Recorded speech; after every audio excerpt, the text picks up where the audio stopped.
The animatronic Nosey showed us just how easily a spooky creation can crawl into the minds of children and spark real fear. But Nosey is only the latest in a long line of viral scares that spread online, and some of the earliest were far darker. Take 2018, when kids around the world became convinced a twisted figure was waiting for them on their phones. Unlike Nosey, where kids were afraid he was waiting for them outside of their windows, this one was more on your device that you have by you 24/7. Reports surfaced claiming children worldwide were being targeted by a sinister game called the Momo Challenge. According to headlines, a creepy figure with bulging eyes and a twisted smile was contacting kids through WhatsApp, daring them to attempt increasingly dangerous stunts, fueling a wave of parental panic. The problem is, when you add the word challenge to the end of these things, it has a harmless connotation to it. If an unknowing parent had heard of this, they may have just thought it was another dance challenge. But just wait till you hear what it is. Schools issued warnings, police departments spoke out, and anxious parents checked their kids' phones. But as investigators dug into the claims, something strange emerged. There was little credible evidence. No law enforcement agencies confirmed a global self-harm game, and fact-checkers quickly labeled the stories as exaggerated at best or outright false. And like most challenges that go viral, it's almost impossible to find the root cause of where it started. Even if we're talking about a simple dance challenge, sometimes you can't tell who started it in the first place. But this is on the other end of the spectrum, where things a lot more sinister were happening in the challenge, so you couldn't find out who was the one that started it so that you can blame them. What's worse, if experts couldn't find the source of the challenge, then parents that weren't experts had no chance. The image at the center of the panic was eventually traced back to a Japanese artist, Keisuke Aiso. His work was nearly as horrific as my pronunciation. His 2016 sculpture Mother Bird had been displayed at a Tokyo gallery before internet users stripped it of context. The airy face falling deep into the uncanny valley was unnerving enough to give the hoax teeth, spreading rapidly across YouTube videos, Facebook posts, and tabloids. And we all know Japanese artists are among some of the most creative, because the first person that comes to mind for me when I was reading this article was Junji Ito. But for Aiso, the creator of Mother Bird, his work wasn't the most horrific thing, it was what his work had done, the unintentional viral hysteria that it created. The thing is, it's hard to look at his work and think that it wasn't created to scare people. Experts explained why it worked. Children and parents alike were unsettled by the grotesque yet human-like features, and fear amplified faster than fact. Simply, no one cares about the truth when the lie is more entertaining. The Momo Challenge never existed in any organized form. It was a modern moral panic, born of a viral image and sensational media coverage. But at the same time, you can understand why. The uncanny valley, by definition, is negative emotion when humans see non-humans that sit on that slim border between reality and fake. It's a subconscious response where we've been hardwired to notice when something is off, and we have this deep reaction to it deep inside of ourselves that can cause things like this to happen. Aiso himself later admitted the sculpture had already been destroyed.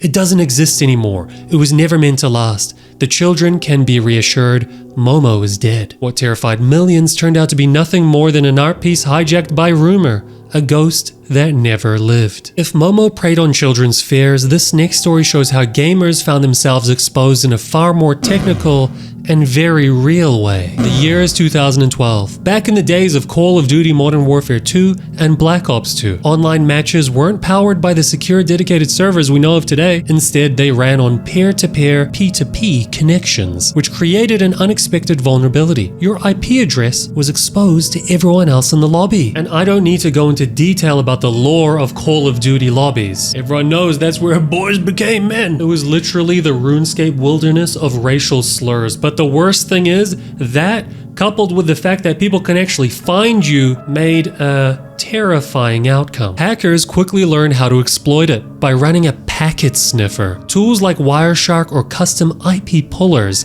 they could capture the raw data being exchanged between players. Hidden within those packets were the IP addresses of everyone in the game. All they needed was for you to join their lobby, and your connection details were theirs. And the only other thing they needed was a reason to target you. What followed was a wave of harassment tactics. The most common was a DDoS attack, where attackers flooded a player's network with junk traffic until their internet crashed. An easy way to boot opponents offline and steal a win. win. Not the proudest W, but a W is a W. I said that like I've done this. I haven't done it. Game respects game. Others took it further, using geolocation services to trace a player's general area. In extreme cases, that led to doxing, with victims' personal details exposed online. For many, it was a dark side of gaming culture. One moment you were trash talking in a lobby, the next your router was under siege. The first time I ever heard about this was, to be honest, in a pretty funny way. It was through a YouTube video. He would compile himself scaring the living daylights out of children that he targets by naming their street address, their full name, their parents' legal names, their siblings' legal names, sometimes the school that they go to. They gathered so much information that they truly struck fear into these children that were probably under the age of 10. And yes, I did find it pretty funny. But I'm older and wiser now, and I recognize that that sort of fear can really stick with a child and make them not go to sleep at night. But it was kind of funny. Fortunately, this exploit faded as Call of Duty and other big franchises transitioned to dedicated servers. In this model, players only connect to the game's official server, never directly to each other. Your IP address is hidden, only visible to the server itself. Thankfully, the era of lobby IP pulling is over, but it left a scar, a reminder of how fragile online privacy can be and how quickly a game can become a battlefield outside of the screen, and more importantly, how vulnerable children are online. But while digital scares can vanish with a patch, the belief in an online myth once pushed two young girls into an unthinkable act. On May 31st, 2014 in Waukesha, Wisconsin, you can't even blame me for pronouncing that wrong. What? I don't know how to pronounce that. Waukesha. Two 12-year-old girls named Morgan Geyser and Anissa Veer. Okay, I probably pronounced their names wrong as well. Lured their friend Peyton Leutner into a forested park under the guise of playing hide and seek. Once there, they pinned her down and you can imagine what, you know, this motion? Yeah, but something's in my hand. 19 times, targeting her torso, arms, and legs, 2 of the wounds piercing critical organs. It's hard to fathom a child at 12 years old ever coming up with the thought of even wanting to do this. But it's completely true, and it happened to 2 of them, and they were influenced by something on the internet. But that's not even the craziest part. Left bleeding, Leutner summoned enough strength to crawl toward a roadway where a passing cyclist spotted her and called for help. Surgeons spent 6 hours repairing damage to her diaphragm, liver, and arteries. One doctor told the court that if the blade had shifted the width of a human hair, she would not have survived. This little girl is my freaking hero, bro. She summoned the willpower to stay alive just long enough to be saved. But the fact that she needed to be saved in the first place from 2 12-year-olds is even crazier, and their logic? Disturbing as hell. Geyser and Veer believed that the fictional horror figure Slender Man was real. They claimed that murdering Leutner would appease him, proving their devotion, ensuring his protection, and securing favor as his proxies. At 12, there's only 2 logical, valid reasons to want to appease anyone in your life. One of them, your football coach, and the second one, the girl you have a crush on.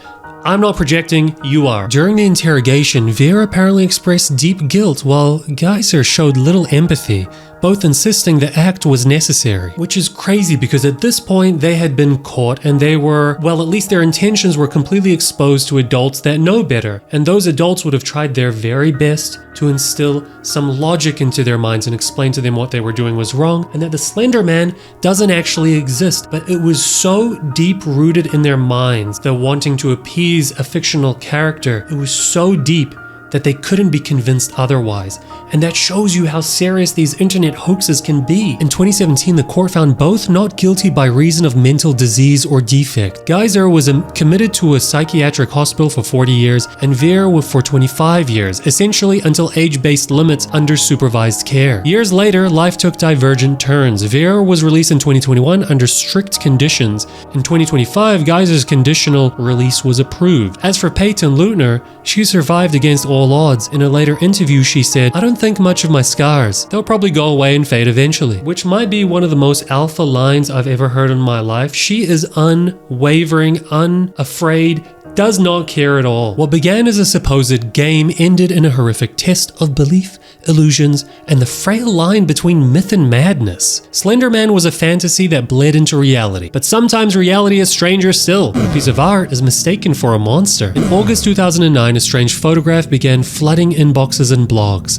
A creature, half woman, half dog, or pig, apparently nursing a litter. Headlines screamed that an Israeli lab was experimenting on human-animal hybrids, citing whispers of DNA tests already underway. The image carried a message about science gone mad, and it spread fast. What's crazy is that this type of horror has been depicted in media before as well. The first one that comes to mind for me is for anyone that's a fan of Full Metal Alchemist Brotherhood. You know what, I'm not even gonna go down there. Nina Tucker, Google it, watch the show, it's disturbing as hell. But the image was just so photorealistic, especially for 2009. People weren't that good at Photoshop back then, and so people believed it, especially children. For many, it seemed plausible. Everywhere, fears about genetic engineering, cloning, and horrors beyond ethical boundaries were already simmering. The image landed just right. As people forwarded it, it picked up layers of narrative. Some claimed a politician's family was involved. Others insisted the hidden parent was a teenager turned monster maker. Conspiracy theories always love bringing politicians into it and like the deep state, because somehow there's gonna be a benefit for a politician turning into a half freaking dog. Oh, I need to calm down, sorry about that. The deeper you dug, the more the facts unraveled. The strange creature was no secret experiment. It was a sculpture by Australian artist Patricia Piccinini from her 2003 exhibition,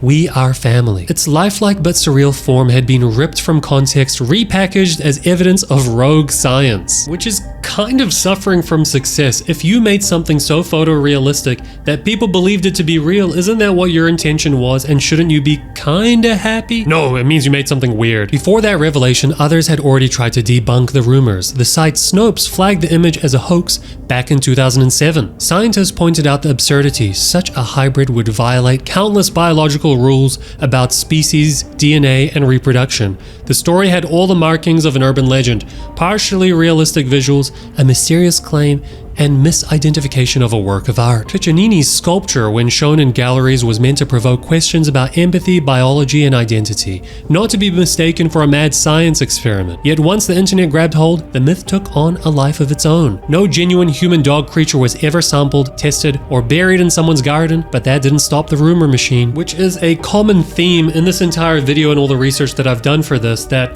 when the truth is boring and the lie is more entertaining, people will take the lie and turn that into the truth for them. Children panicked over hybrid creatures, but parents would soon discover their own nightmare hidden in something as innocent as a kid's game. In early April 2002, alerts began circulating across UK schools and parenting groups. Huggy Wuggy, a blue bear-like character with razor teeth, was showing up in viral YouTube videos disguised as innocent children's content, but the animations weren't benign. Parents said Huggy Wuggy was singing about hugging and killing and creeping into playlists that bypassed controls. Now, I do think of myself as a partial expert in Mr. Huggy Wuggy. I have made many videos about Mr. Huggy Wuggy, the lore, the secrets, and the future theories, but there should be no expectation that parents understand what the hell a Huggy Wuggy is. One mother, Beth Buxton, told Sky News her 3-year-old son became obsessed. He started acting out, trying to climb out his bedroom window, declaring he'd die and come back, mirroring things he'd seen Huggy Wuggy do. Schools warned that videos sometimes include lines like, "Take your last breath," or ask viewers to lean in for a spine-breaking embrace, which is Mr. Huggy Wuggy's whole shtick. He's a hug monster, but when he went rogue and turned into a murderous killer, he was gonna hug you to death. And so these, most likely content farms, were using that premise and turning it into something terrifying. The real Huggy Wuggy, or the one from the game, the original lore, he doesn't even speak, let alone give out messages for kids to repeat in the schoolyard. Educators flagged a disturbing fallout. Children whispering creepy lyrics in class,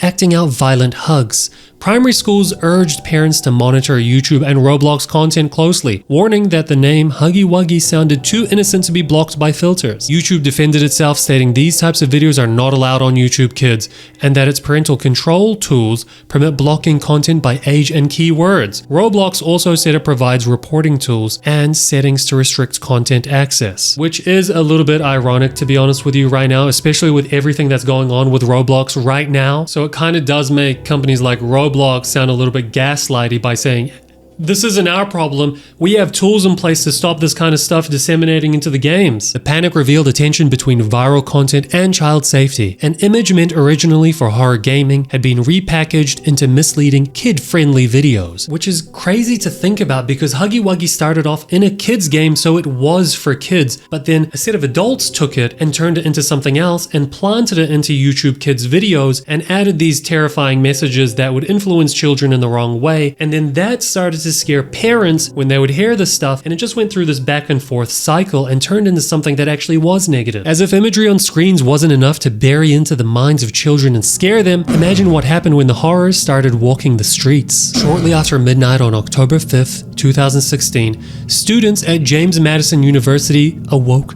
to a storm of unsettling messages. Anonymous calls, Snapchat videos, and frantic texts warned of a creepy clown looming near campus buildings. Panic rippled outward. Coulrophobia is the fear of clowns, and that already exists. Now imagine having coulrophobia and then hearing about this. Either you go into a state of shock and fear, or this happens. Within minutes, groups of students roamed the quad, brandishing flashlights and pepper spray, vowing to chase down the intruder. Some whispered of defending the campus together, charge them and hold them down. Call the authorities, quoted by the Washington Post. But JMU was hardly alone. Across the region, schools wrestled with copycat threats, clown sightings, and social media posts promising bombings or kidnappings in school hallways. Lockdowns were enacted. At one middle school in Montgomery County, a student even brought a knife, saying it was to protect themselves from a clown attack. It's all fun and games if you join up in a group and try and chase someone out of campus, but it's not fun and games when children are taking up weapons and bringing them to school. That's never okay. Administrators and police pushed back hard.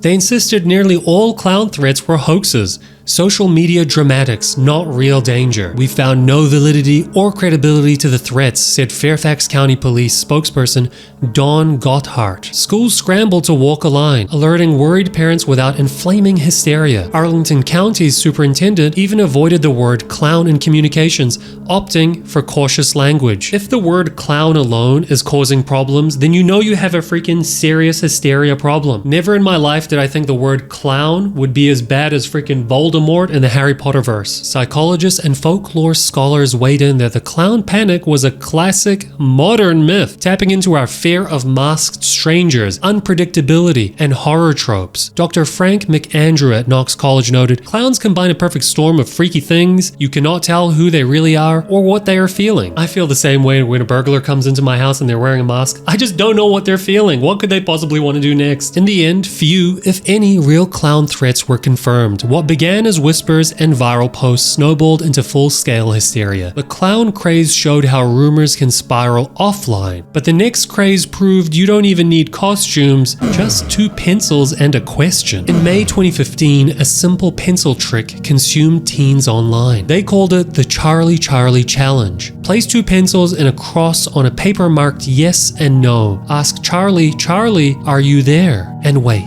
If the top pencil moved towards yes, the rumor went, a demon named Charlie had been summoned. It seems so simple, but that's the type of stuff that honestly works. The stuff that you can just do easily at home or at school or by yourself. It totally reminds me of the Bloody Mary hoax, scare, whatever thing that I suffered from as a kid, which simply went, you go into a bathroom, turn the lights off, look into the mirror and say Bloody Mary 3 times, and when you turn the light on, she appears behind you and kills you. But guess what? It never happened. I tried it so many times and I was still scared. At first glance, it felt new. Within days, the hashtag Charlie Charlie Challenge exploded on Twitter. A tabloid news clip from the Dominican Republic claiming the game was satanic and chaotic in its presentation. Schools warned parents, pastors protested, exorcists weighed in. Claims even surfaced that students had become possessed or disturbed after playing. And it might be one of the easiest possession rituals ever because you just need basic elementary school stationery for it. But when skeptics looked closer, the mechanics were far less supernatural. The top pencil sits precariously balanced on a pivot. Any breeze, change in air pressure, or even the player's breathing can nudge it. In fact, the challenge is a modern twist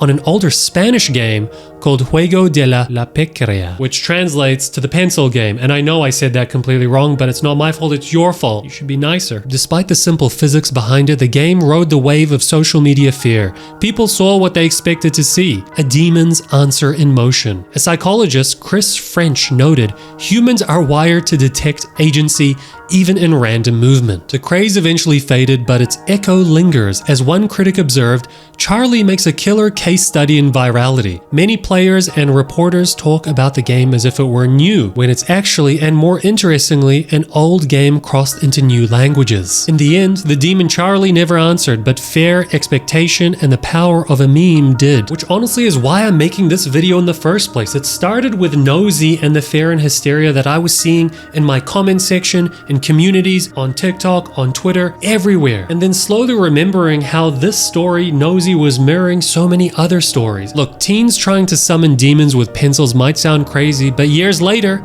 it was the adults who summoned fear over a challenge that never even existed. In early October 2021, school administrators, parents, and media outlets across the US raised alarms about a new TikTok challenge, Slap a Teacher, which is the perfect example of why I could never become a teacher, because there's nothing anybody could tell me if a child slapped me that I wouldn't slap the hell out of them back. The California Teachers Association even issued a blunt warning: beware educators, claiming the challenge urged students to physically assault teachers and post the footage. Superintendents and unions pointed to a case in South Carolina where a student allegedly struck a teacher, framing it as evidence the trend had already reached classrooms. But as concerned adults scrambled to respond, a troubling truth emerged. There was no verifiable evidence that the Slap a Teacher challenge was ever real, which shows you even as adults, with all the history and pattern recognition and all the years that they've lived, an internet trend can bury itself into their minds and make them believe something as horrifying as this is real and could happen to them. Disinformation researchers like Abby Richards flagged the absence of a single authentic TikTok video endorsing the behavior. Connections made between the South Carolina incident and the TikTok challenge were speculative and lacked proof. But still, teachers' associations acted on it because they were so scared. Through September 2021, rumors also floated via a supposed calendar of monthly challenges like Smack a Staff Member in October, shared in school social media groups. Many schools reacted, issuing warnings and even policy reminders, feeding the panic cycle, which is a problem in itself. Sometimes you can't even acknowledge these things without feeding into its fear. Yet platforms like TikTok themselves found no videos matching the Slap a Teacher trend and stressed that such content would violate policy. In the end, the Slap a Teacher challenge appears to have been less about students and more about adults. As Richard bluntly put it, all evidence indicates this is a hoax turned into reality by local news and school districts reacting to completely unconfirmed rumors. Which is ironic, because what I tried to show in this video were examples of stories that started off with kids believing things online that were harmful because they didn't have the ability or skills or pattern recognition to discern what was real and what was not real, what to believe and what to act on. Yet this is an example that shows that parents, adults, can suffer the same consequences. See, kids, I'm on your side. I'm not on the adult side. I don't like that I just said that. I don't know what I was trying to say. All I know is that the Nosey hysteria, the Nosey phenomenon, it's not new. It might be the first version that's represented by an animatronic, and it touches on modern themes like Five Nights at Freddy's and the Walton Files, but the background to it, the way it affects the mind and the subject, the people that are being affected by it being children and sometimes even adults, is the same, and it's happened in the past, and I think it's going to continue happening in the future. So hopefully this video gave you some pattern recognition of these types of things. I hope you enjoyed the exploration of this internet hoaxes hysteria, especially in story format. So if you did enjoy it, consider liking the video, consider subscribing and hanging out more. But that's all I have for today. I'll see you in the next video. Goodbye everybody, and watch another video if you want.